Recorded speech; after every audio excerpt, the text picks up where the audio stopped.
Oke, assalamualaikum warahmatullahi wabarakatuh. Welcome back to my channel. Jadi di video kali ini spesial ya, kita bakalan nge-post sketch bareng teman-teman saya, teman waktu sekolah ya bro ya. Ini ada kelas sih, cuman dia pendidikannya lebih tinggi jadi lebih mantap lagi sih.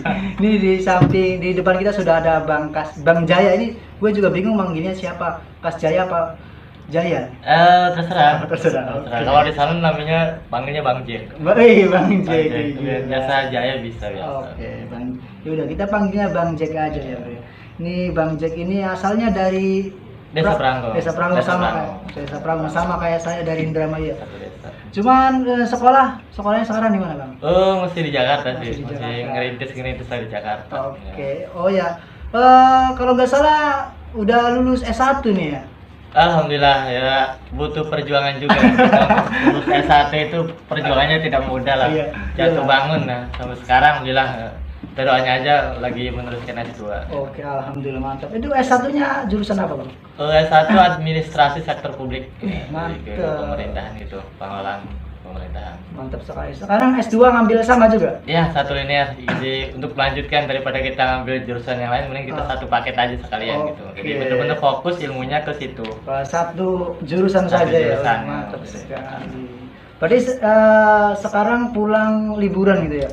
Ya, pulang liburan, kebetulan memang seharusnya memang ada larangan mudik ya. Cuma ya namanya kita punya keluarga di rumah, kecuali kita punya istri di sana, Iya. jadi kita nggak pulang. Nah. Kalau keluarga masih di kampung ya diusahakan sebisa mungkin harus pulang. Harus pulang. Yang penting ngikutin protokol kesehatan. Ya, harus benar-benar ya taat peraturan juga. Oke, Ya. siap, mantap sekali. Ini beda dari Jakartanya itu tinggal di daerah mana, Bang? Jakartanya di area Ciputat. Area Ciputat. Itu dekat UIN Jakarta. Oh, Win. Ya, Win Jakarta. Jadi buat kalian yang dekat situ bisa Main, mampir. ya, lah. bisa. Kalau orang Indramayu udah pastilah. Mampir aja, Pak. Nanti bakalan nggak disuguhin. Yang penting Nah aja, di sana juga ada sekretariat khusus orang Indramayu. orang Indramayu, Oh, ada namanya Permayu DKI Jakarta. Oh. Jadi tempat untuk seluruh warga Indramayu yang ada di Jakarta khususnya. Oke, mantap. Jadi kalau kalian ke Jakarta bingung mau ngapain, mending kalian datengin saja ke Permai Ayu.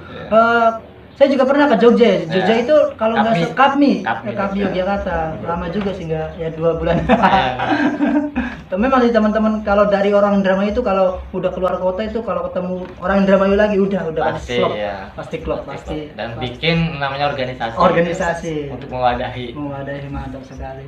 Ini banyak ya orang-orang sukses dari Indramayu, tapi sayangnya suksesnya itu di luar Indramayu gitu loh, nggak di dalam Indramayu. Itu kalau boleh tahu pendapat Bang Jack ini gimana soal kayak gini, Bang? Nah, ya sebetulnya ini agak miris sebetulnya ya.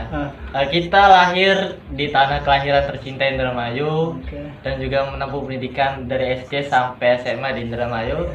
Namun ketika kita melanjutkan pendidikan yang lebih tinggi itu di luar Indramayu, tentu ini sebuah problem ya. Banyak faktor yang bisa muncul gitu ya. Sebetulnya keinginan semua orang Indramayu yang di luar sana itu tentu ingin membangun daerahnya. Benar. Ingin membangun daerahnya sebisa mungkin dengan ilmu yang mereka miliki di luar itu ya. Kita banyak Indramayu di Jakarta, di Jogja, ataupun di daerah yang lain. Namun ketika balik di Indramayu ini agak sedikit kesusahannya karena masa depan yang mereka bangun di luar Indramayu yang sudah bagus ketika balik ke daerah itu belum tentu sama. Kenapa? Peluangnya itu berbeda gitu. Lain halnya ketika kita di sini sudah dari sana sudah ada jabatan, misalkan PNS itu ketika balik pun tidak masalah karena berstatus PNS ya. Tapi kalau yang masih sekitar honorer belum berjabatan PNS itu agak susah gitu.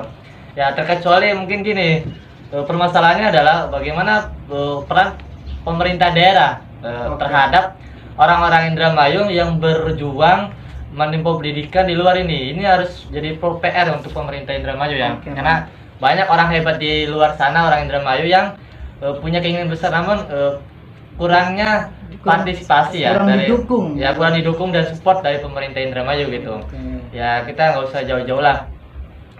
Contoh mahasiswa yang kuliah gitu. Iya. Ini harusnya ada pembinaan dari sejak dini gitu. Jangan sampai ketika mereka mau lulus punya basic bagus, tapi belum ada peran aktif dari pemerintah kabupaten gitu untuk bagaimana nih sih nasib orang Indramayu di luar ketika udah lulus. Udah gitu. lulus. Ya.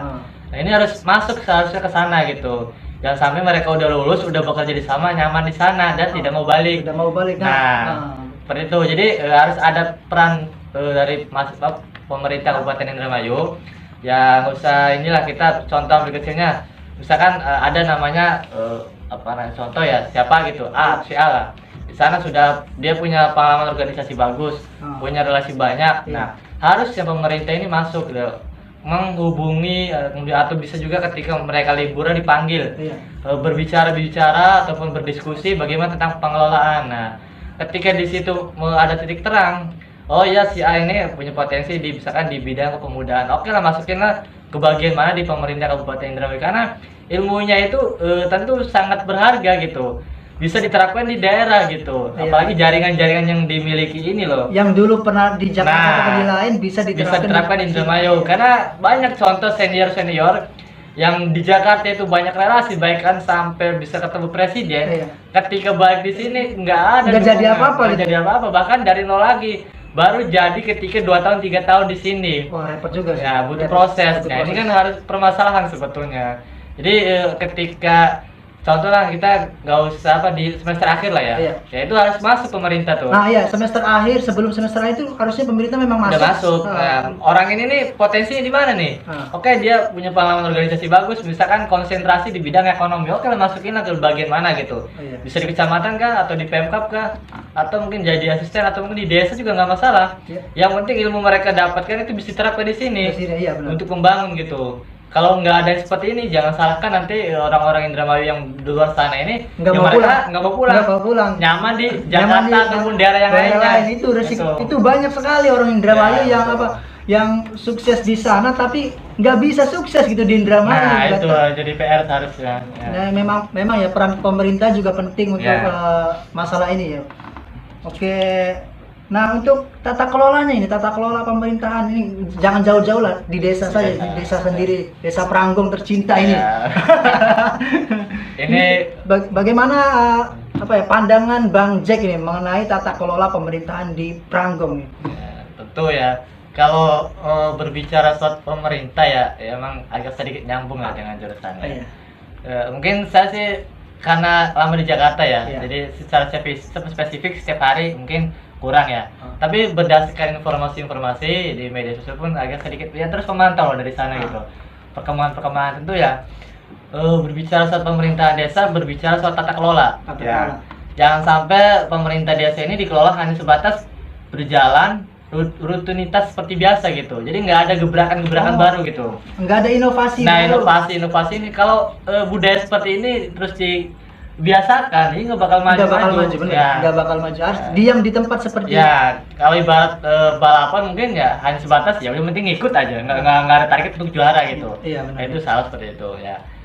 Kaitan dengan tata kelola tentu dari beberapa aspek bidang harus kita perbaikin ya. Contoh misalkan dari sistem, karena kalau kita mengacu pemerintah sebelumnya itu kita masih menggunakan manual ya, artinya secara ini kurang lah ya. Kita ambil dari aspek pemilihan struktural gitu. Misalkan reformasi birokrasi, berarti intinya orang-orang yang ada di pemerintahan desa, dari kepala desa, sekretaris desa dan bawahannya gitu. Nah ini pemilihan seperti ini harus benar-benar rekrutmennya itu bukan hanya sebatas kekeluargaan. Bukan sembarang orang. Jadi harus pada bidangnya. Dan mereka ahli di bidangnya gitu. Jangan sebatas dia keluarga, dia teman demokrat terus tarik, tapi dia nggak paham isinya. Nah itu susah. Mayoritas memang di desa kayak gitu. Nah, jadi seperti ini yang harus benar-benar dirubah gitu. Kita lakukan reformasi dengan cara rekrutmen. Rekrutmen yang benar-benar sesuai bidangnya gitu. Contoh misalkan dibuka lowongan untuk bidang IT, bidang ekonomi. Kita lihat dulu rekam jejaknya seperti apa. Ya, paling nggak mungkin secara kalaupun ijazahnya kecil tapi dia punya ilmu gitu. Ilmu pengalaman. Contoh kayak gini, di pemerintahan dulu era Pak Jokowi sebelumnya itu ada Bu Susi. Bu Susi secara SD ijazah jelas kecil. Tapi secara keilmuan di pautan itu luar biasa. Luar biasa banget. Nah, makanya ditarik karena memang punya kalian di situ. Begitu pun sama di desa. Nah, misalkan di bidang sekretaris desa, paling nggak dia harus jago bagaimana mengelola administrasi desa. Paling nggak punya keahlian komputer ataupun yang lainnya. Jangan sampai dia sekretaris desa tapi nggak bisa komputer, hanya menyuruh orang lain. Ya ini salah seperti ini ya. seperti itu pengelolaannya. Jadi nanti imbasnya bakalan lebih lama lagi untuk birokrasi. Iya, di birokrasi desa. seperti itu. Karena dengan adanya birokrasi seperti ini, ya diharapkan paling tidak meminimalisir lah angka-angka mungkin ya budaya nepotisme gitu ya, keluargaan dan sebagainya. Terus juga dari programnya seperti ini harus jelas juga. Jangan sampai program hanya sebatas nama, ya, nama tapi di lapangan nggak ada gitu. Karena kita kan beberapa ngecek di website di Kementerian Desa itu banyak program, Iya. anggaran gede tapi minim di lapangan. Di lapangannya hampir Nah, bahkan nggak ada gitu ya. nah itu seperti itu. Ya. Ini jadi permasalahan. Itu juga jadi PR juga buat nanti pemerintahan yang akan datang ini. Iya, jadi harus benar-benar paling tidak ketika dia mau nyalon jadi kepala desa harus punya program unggulan. Program ya. unggulan. Terus ketika jadi dia harus menyusun juga namanya menyusun program itu mungkin lewat apa musyawarah desa ya. Ya Apa musdes. musdes ya musyawarah desa. Nah itu dengan adanya musdes itu menerima masukan gitu dari beberapa warga yang ada di desa itu. Oh. Mereka mengusulkan banyak program, nah nanti tinggal pemerintah desa ini mengumpulkan program-program itu dan menyaring, Menseleksi, berarti. menseleksi mana yang program prioritas dan mana yang bukan prioritas. Yang prioritas itu benar-benar didahulukan, ya misalkan kayak infrastruktur Iya. ataupun ke yang lainnya gitu, benar-benar program yang butuh di lapangan gitu. Jadi jangan sebatas punya program banyak tapi nggak dibutuhin buat apa? Bener. Percuma. Kayak gitu. Percuma program banyak tapi Iya. nggak berguna gitu. Ya, terus Nggak juga sistemnya ya, usahakan mungkin pemerintah desa bertahap ya, karena Iya. mungkin kalau sebelumnya manual, karena ya program dari presiden itu kalau kalau pemerintah hanya sebatas bikin laporan Iya. bertumpuk-tumpuk itu kalau nggak ada outputnya, nggak ada outcome-nya buat apa gitu. Percuma juga. Ya. Percuma juga, makanya dibikinlah sistem. Nah, sistem seperti ini yang dibuat oleh pemerintah desa ini diharapkan untuk paling tidak meminimalisir angkanya korupsi di desa. Ya, itu karena kan kita tahu desa kan pengawasannya agak susah ya, Agak minim pemerintah, juga. ya minim dari pemerintah pusat ya. Karena anggaran desa itu bukan dari pemerintah kabupaten ataupun provinsi, tapi pemerintah pusat lewat Kementerian Desa. Oh. Nah, ini harus jadi perhatian sana pemerintah desa menciptakannya sistem ya, sistem di desa. Jadi bagaimana masyarakat kita bisa memonitor langsung gitu tentang bagaimana program desa jangka menengah, jangka panjang dan sebagainya. Oh. Terus juga dana yang digunakan ini seberapa, karena tiap tahun itu anggaran desa semakin naik. Semakin naik. Bener. Tapi ketika di lapangan itu dana desa naik tapi tidak ada perubahan, nah ini yang jadi pertanyaan, dikemanakan uang desa ini? Makanya itu, Nah. apalagi sekarang masyarakat desa itu ya termasuk Pranggung itu masyarakatnya udah cerdas gitu loh untuk masalah ini. Iya. Jadi karena ada sistem seperti ini, jadi kita itu lebih enak mantau dana desa itu berapa, Iya. terus juga program-program yang berjalan itu apa, Hmm. terus yang fiktif nih ya, program Iya. yang fiktif juga bakal kelihatan gitu. Kelihatan. Ya, karena memang program itu penting ya. Kenapa? Makanya ketika program itu sudah jadi, usahakan itu pemerintah desa itu bikin namanya medsos. Medsos. Meskipun ya kita masyarakat desa nggak bisa melihat secara langsung, paling tidak bisa memantau dari Medsos. medsos. Iya. Programnya seperti apa? Ini ya, karena kita contoh banyak desa-desa yang sudah maju memang dengan tata kelola yang bagus gitu ya. Itu pun berawal dari pemimpinnya juga sebetulnya. Benar sih, Pemimpin yang paham betul dengan pengelolaan desa gitu. Bukan dia hanya sebatas punya duit terus nyalon tapi tidak punya arah kebijakan desa mau Wah, kemana. itu udah Nah. itu bakalan hancur sih. Iya, makanya seperti itu. Jadi kita nyalon kepala desa itu harus tahu nih arahnya kemana, desa ini mau dikemanakan gitu. Ya seperti itu kurang lebih. Oke, untuk tata kelolanya seperti itu ya. Mungkin pokoknya kita berharap juga di pemerintahan yang akan datang untuk di Desa Pranggung ini Ya, bisa lebih baik dan juga bisa membawa Pranggung itu lebih maju dan Ya. juga berkembang sih ya. paling penting transparansi ya. Transparansi, Transparansi betul. karena ketika kita mau bikin sebuah kebijakan, usahakanlah kebijakan itu dibikin bukan hanya sebatas dari kelompok mereka, tapi seluruh elemen yang ada di desa itu. Pemuda kah, pemuda Karang Taruna kah, Iya. ataupun masyarakat tiap daerah itu tiap wilayah itu harus ada, karena mereka harus paham gitu. Paling tidak kalau tidak semua warga itu desa tahu, paling tidak ada perwakilan tiap RT, tiap RW itu ada di situ. Karena biar tiap RW, tiap RT itu mau sosialisasikan ke warganya masing-masing. Warganya masing-masing ya. Seperti itu. Oke, untuk tata kelolanya seperti itu ya menurut Bang Jack. Nah, ini bicara tata kelola sudah. Nah, sekarang ke infrastruktur. Bagaimana pandangan Bang Jack soal infrastruktur di Desa Pranggung? Ini saya juga agak aduh gimana gitu ya. Pas mau nanya soal infrastruktur. Soalnya pandangan saya sendiri infrastrukturnya kurang parah sih memang. Ini kalau menurut Bang Cek gimana? Ya, saya sih mungkin agak jarang ya pulang ke kampung itu paling tidak 2 bulan 3 bulan sekali, dan itu pun hanya 2-3 hari ya. Iya. Tapi dari sana saya memantau terus ya perkembangan desa dari teman, dari website dari desa dan sebagainya tuh. Nah ini agak miris juga ya. Ada beberapa titik memang itu tidak layak gitu ya untuk kita masyarakat, apalagi kita itu kategori Jawa gitu ya. Iya. Biar gimana pun kita tahu Jawa itu sebagai pusat ekonomi ya, di negara ini ya. Benar Jadi sekali. paling tidak semua infrastruktur itu harus merata ya. Oke lah kalau di luar Jawa mungkin masih kita maklumin, tapi kalau sekelas di Jawa terus kita masih ada untuk akses ini ekonominya masih bagus ya, ini ya harus benar-benar diperbaikin gitu ya. Kita paling tidak dimasukin tadi program desa ya. Program desa. Makanya infrastruktur itu kalau sekiranya desa itu masih beberapa titik itu masih kurang, ini menjadi prioritas di program desa itu. Ya misalkan di tahun ini ada misalkan 5 atau 10 orang, 10 tempat gitu. Nah, jadi program seperti itu tiap tahun paling tidak ada program khusus infrastruktur gitu. Kita lah nggak bisa memaksakan semua desa harus terrealisasi ya. Apa jalan-jalannya gitu. Paling tidak setiap tahun harus ada gitu. Dan itu harus jelas. Misalkan tahun ini ada 3 pembangunan, oke setiap 3 pembangunan. Tahun berikutnya 3 atau 2 syukur-syukur dinaikin gitu. Jadi selama kepemimpinan dia itu paling tidak udah jelas nih. Tahun ini dia ngebangun 5 atau 4 infrastruktur. Iya.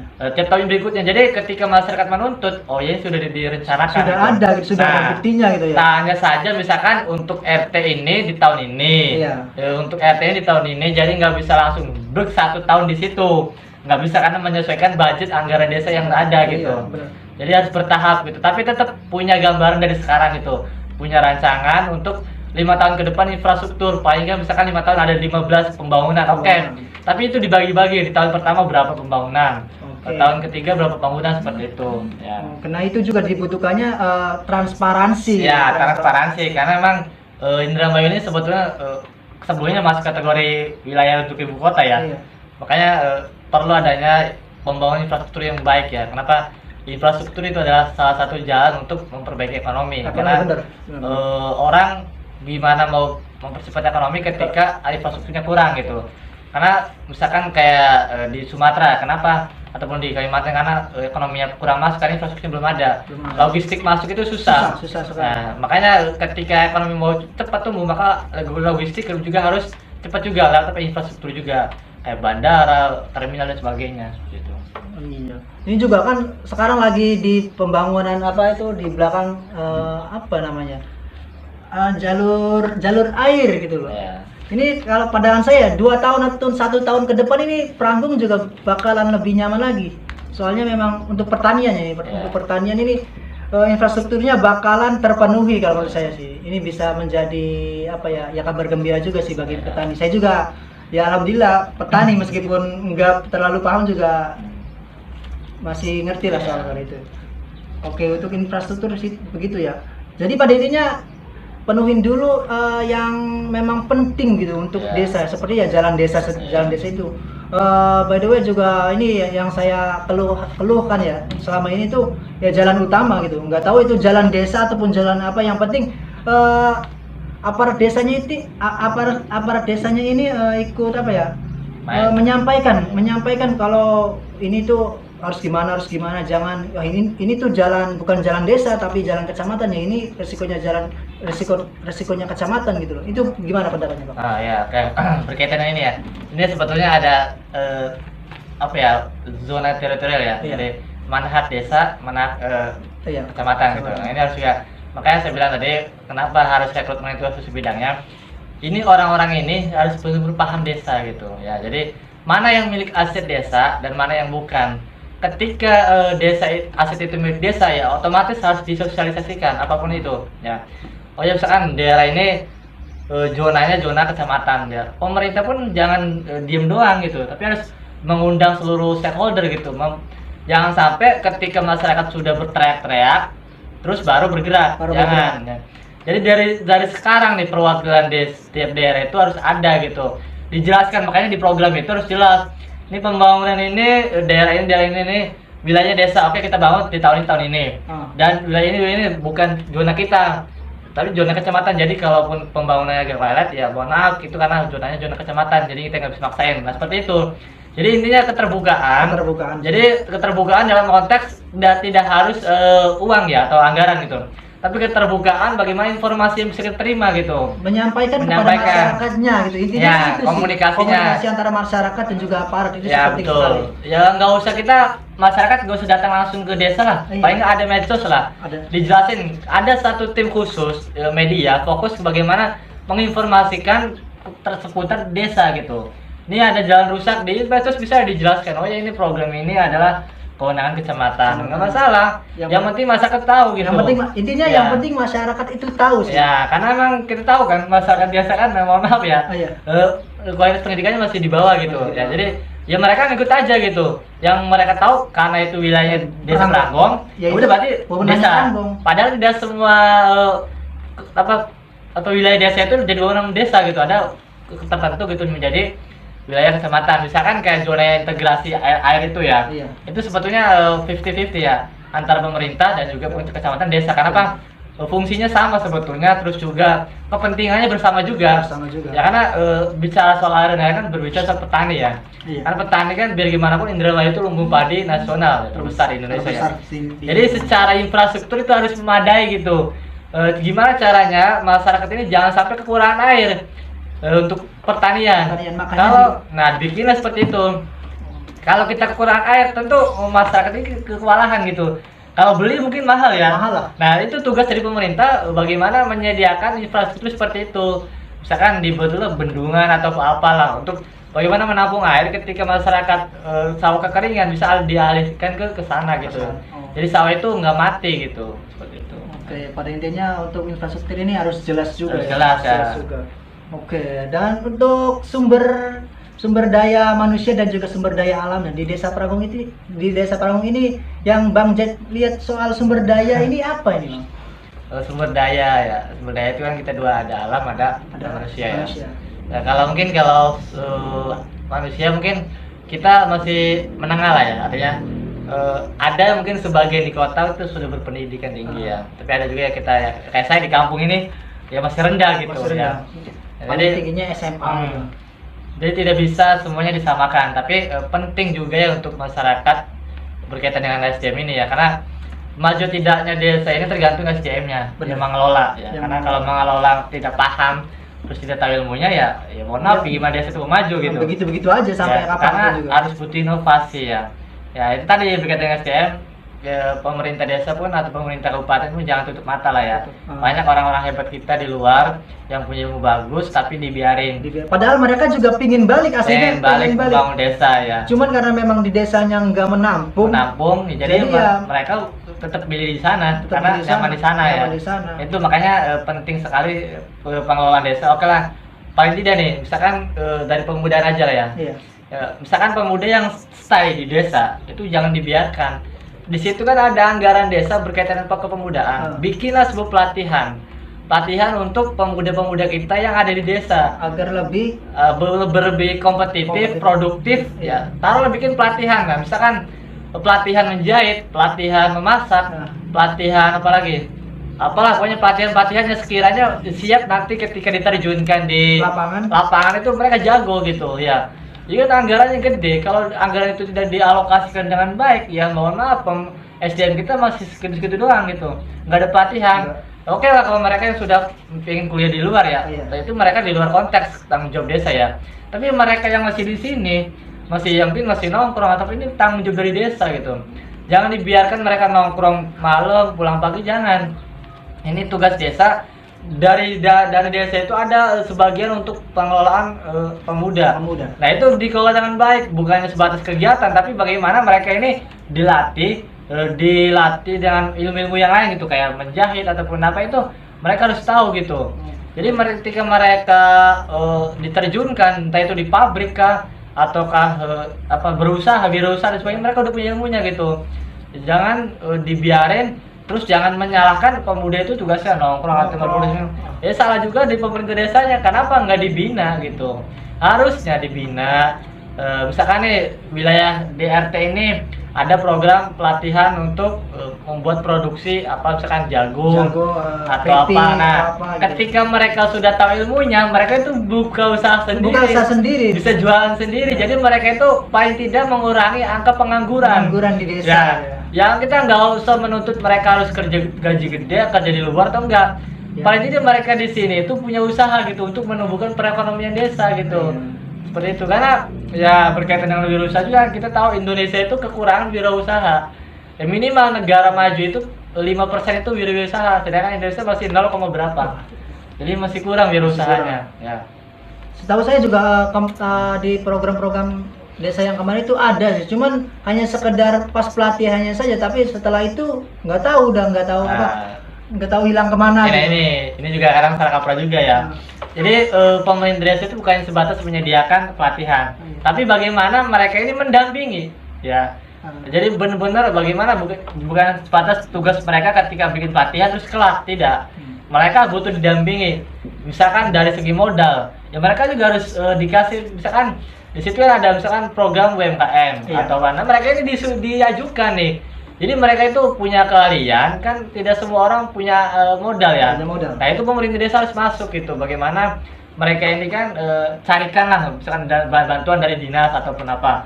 Itu kan banyak dari dinas koperasi dan sebagainya itu menyediakan modal untuk pengelolaan atau untuk wirausaha anak atau pemuda atau masyarakat desa gitu. Karena bang, contoh pengalaman saya di Jakarta ya. Kebetulan saya juga akrab dengan asisten deputi bidang kewirausahaan. Nah kita ngobrol bersama, ini problem juga sebetulnya. Kenapa orang kita itu tidak berkembang untuk berwirausaha? Tidak adanya komunikasi baik antara pemerintah pusat dan pemerintah daerah. Terutama daerah itu bisa kabupaten, kecamatan ataupun desa. Ya, ini kurang koordinasi. Ya. Pemerintah pusat itu beliau mengatakan bahwasanya kita menyediakan program, kita menyediakan anggaran, tapi untuk di lapangan kita butuh bantuan dari pemerintah daerah. Nah, yang jadi pertanyaan adalah pemerintah daerah ini sejauh mana efektivitas untuk benar-benar mendampingi pemuda desa ini atau masyarakat desa ini. Jangan sampai pemerintah pusat mengirimkan dana bantuan terus dilepas begitu saja. Tidak disalurkan ke. Nah, apalagi misalkan dikasih bantuan 2,4 terus tidak dikelola dengan baik, hanya dibelikan misalkan beli HP atau apa, ini kan bagaimana berkembang, rugi. Nah, harusnya ketika pemerintah pusat ini menyalurkan bantuan, ya pemerintah daerah, desa itu benar-benar mendampingi gitu ya, sampai mengecek lah, dia punya usaha, oh ya bukti. Jadi lama-kelamaan ketika ekonomi dia itu apa usaha itu naik, kan bagus juga untuk perekonomiannya gitu. Bagus buat dia juga, bagus buat desa juga, mengurangi angka pengangguran. Nah seperti itu. Jadi misalkan dia nih usahanya udah bagus nih, dia butuh karyawan, kan dia narik juga, narik teman kita juga, ayo kita ikut gua gitu. Itu. Jadi jangan dibiarkan gitu, karena ini ya sedikit pengalaman dari Kemenpora curhatan ya. Insya Allah nanti kapan-kapan orang Kemenpora kita ajak ke sini ya. Oke, siap. Ya, karena itu bikinlah namanya usaha kayak misalkan siapa yang biasa di desa tuh? Aci goreng ya. Aci goreng terus apa lagi? Basreng. Nah, usaha-usaha ini harus dikembangkan. Kenapa? Kemarin saya sempat ngobrol juga, karena tugas kewirausahaan ini antara Kementerian Pemuda, Olahraga dan juga di Kementerian Koperasi UMKM. Ini mereka ini kolaborasi bagaimana caranya untuk sinergi. Kemenpora untuk sudut pandang pemudanya, koperasi bagaimana untuk modalnya. Ini kolaborasi seperti ini, tinggal nanti orang di lapangan ini siapa? Karena di sana itu minim sekali namanya pendamping. Nah, pendamping ini harusnya pemerintah desa atau pemerintah kabupaten kota ini harus masuk di sana. Bikinlah tim pendamping khusus benar-benar mendampingi pemuda-pemuda yang punya usaha ini. Ya, jadi dilihat nih, misalkan ada bikinnya program 1000 wirausaha muda di Indramayu. Nah, itu dari 1000 itu mana yang berhasil? Itu harus punya data juga. Misalkan yang berhasil 500, berarti yang 500 belum. Nah, ini yang 500 belum ini jangan sampai dilepas juga. Benar-benar didampingi terus. Ya. Benar-benar jadi usaha. Karena yang 500 ini yang sudah jadi bisa saja dia punya usaha gede, kan bisa narik temannya yang pengangguran. Jadi angka pengangguran itu berkurang, bisa diminimalisir lah seperti itu ya. Berwirausaha ya. Bisa pelatihan yang lainnya untuk peng-SDM-nya. Semoga aja di Desa Perangung ini pokoknya di pemerintahan yang baru nanti ya, siapapun yang bakal jadi, semoga aja untuk kepemudaan dan juga yang lainnya itu bisa terrealisasi Ya, dengan baik. nah, agak sedikit tambahan ya. Iya. Itu dari bidang wirausaha ya. Mungkin pemerintah pun jangan sudut pandang ke satu bidang ya. Iya. Banyak orang-orang kita hebat di sana itu memiliki bidang di masing-masing. Misalkan di hukum, Iya. ekonomi, Ekonomi. terus juga publik ataupun yang lainnya, ini benar-benar jangan sampai dilepas karena pembangunan daerah itu bukan dilihat dari satu bidang. Misalkan bidang kepemudaan, oke mereka ditaruh di yang ahli bidang kepemudaan. Iya. Infrastruktur mereka yang ahli di bidang teknik dan sebagainya. Iya. Terus bidang hukum mereka juga punya bidangnya masing-masing. Nah ini bidang-bidang seperti ini jangan sampai dilepas. Dilepas. Ya. Mereka ini ditarik, ya, ditempatkan di bidangnya masing-masing. Begitupun di desa sama. Orang-orang kita, mahasiswa kita yang di desa, yang di kota, yang kuliah di sana itu kuliah dengan bidangnya masing-masing. Nah harapannya kedepannya mungkin pemerintah desa ini terus memantau perkembangan mereka yang di luar sana. Ketika mereka sudah lulus, jangan sampai dilepas Dilepas juga. langsung kita tarik Tarik, seperti, ya. nah, seperti yang gue tanya sama Bang Jack. Iya. Saya kan tanya kemarin, Bang Jack ketika Pranggong butuh Bang Jack Iya. itu siap enggak balik ke kampung kan kemarin Iya. saya nanya gitu Iya. ya. Nah jawab Bang Jack alhamdulillah siap. Nah itu senang banget saya itu. Siap jika memang dibutuhkan di desa ya. Dibutuhkan. Karena memang mungkin bidang saya itu ke publik ya. Bisa saya bantu bisa ke pengelolaan pemerintahannya ya. Administrasi kah, kepemudaan kah, ini saya bisa di situ. Oke. Tinggal bagaimana pemerintah desa bisa narik atau enggak gitu. Iya. Butuh atau enggak Butuh gitu. atau enggak itu. Kalau kita butuh ya kita balik, tapi kalau enggak ya buat apa? Buat apa? Dari sini. Jadi pada intinya memang jadi di desanya itu sendiri sih ya, berani narik apa enggak gitu. Iya. Ya, jadi ya itu kalau kita mau sukses, kita mau berhasil, kita harus punya integritas, kita harus berani juga apapun resikonya itu. Ya. Benar sekali. Nah, itu untuk bicara SDM dan juga sumber daya. Iya. Ada tambahan lagi mungkin Bang? Mungkin itu cukup lah ya. Untuk sumber dayanya. Nah, sekarang ke promosi.